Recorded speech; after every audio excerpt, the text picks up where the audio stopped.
2012-nji ýylda 22 ýyl möhlet bilen azatlykdan mahrum edilen we häzirki wagtda sünk inçe keselinden ejir çekýän aktivist Mansur Mingelow Mar welaýatynaky türme keselhanasynyň Lewap welaýatynaky Berk düzgünde jeza çärelerini ýerine ýetirji edara gaýtarylyp berilmek howpy bilen ýüzbeýiz bolýar. Bu barada garaşy Türkmen Nokot News neşri habar berýär. Neşre görä Mingelowyň keseliniň häzirki tapgyryny Türkmenistanda bejerip bolmaýar. Şonuň üçin aktivisti iki aýagynyň kesilmegi, ýagny amputasiýa edilmegi teklip edilipdir. Ýöne ol bu teklibi ret edipdir. İçeri işler ministrliginiň Aşgabatdan iwerilen lukmançylyk topory goloýda Mar welaýatynaky MRB-15 türme keselhanasyna sapar edipdir. Mingelowy barlygdan geçiren Lukman Yelena Vladimirovna Geldiýewa Türkmenistana tünk inçe keselini bejerip bolmaýanyny tasdiklap aktivistin amputasiýa edilmeginiň zerurlugynyň ýokdugyny aýtdy.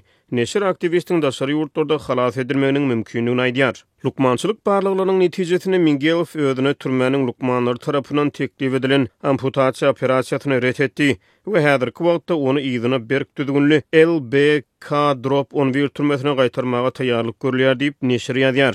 Mariniň türme keselhanasynyň boşan tutsaglaryň bir bölegi eýýän beýleki koloniýalary geçirilipdir. Tutsaglaryň ikinji bölegini Gurban bayramyndan soňra uratmak gözeňine tutulýar. 49 ýaşly tutsagyň iki aýagyda sünk inçe keseline sedewar bolupdyr we kesel onuň oňurgasyny da ýaýraýar. Lukmançylyk çeşmeleri sünk inçe keseliniň öýküni inçe kesel netijesine döreýäniňi aýdýarlar. Türkmenistanyň buluç azlyklarynyň hukuklaryny goramakda tanalan Mansur Mingelow 2012-nji ýylda pornografiýa materiallaryny ýaýratmak we neşe gaçakçylygy ýaly aýplamalar bilen 22 ýyl möhleti azatlykdan mahrum edildi. İnsan hukuklaryny goraýjy gurumlar kaziýet dinlenşiginiň adalatsyz geçirilendigini we aktivistin syýasy matlaplar bilen türme tutsaglygyna höküm edilendigini aýtdylar.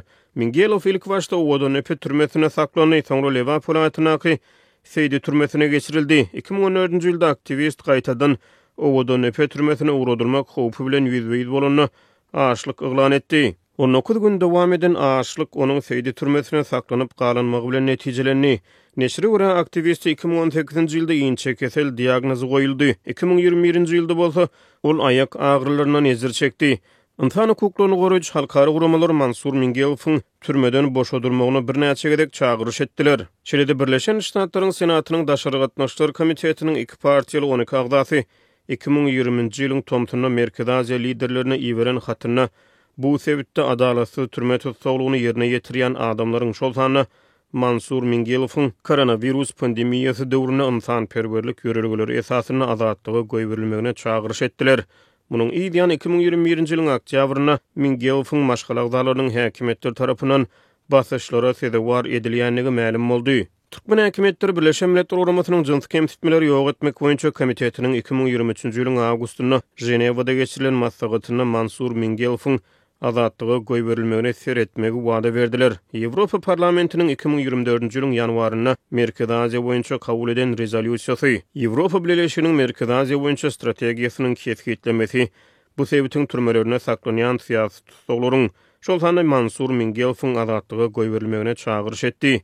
Azatlyk radiosy Mansur Mingelowyň ýagdaýy boýunça Türkmenistanyň içeri işler idaralaryndan tesbir alyp bilmeýär. 22 ýyl möhlet bilen azatlykdan mahrum edilen aktivist halkara çagyryşlaryň arasyna Türkmenistanyň jeza çärelerini ýerine ýetirji edaralarına 12-nji ýylyny doldurýar we häzirki wagtda sünk inçe keselinden ejir çekýär.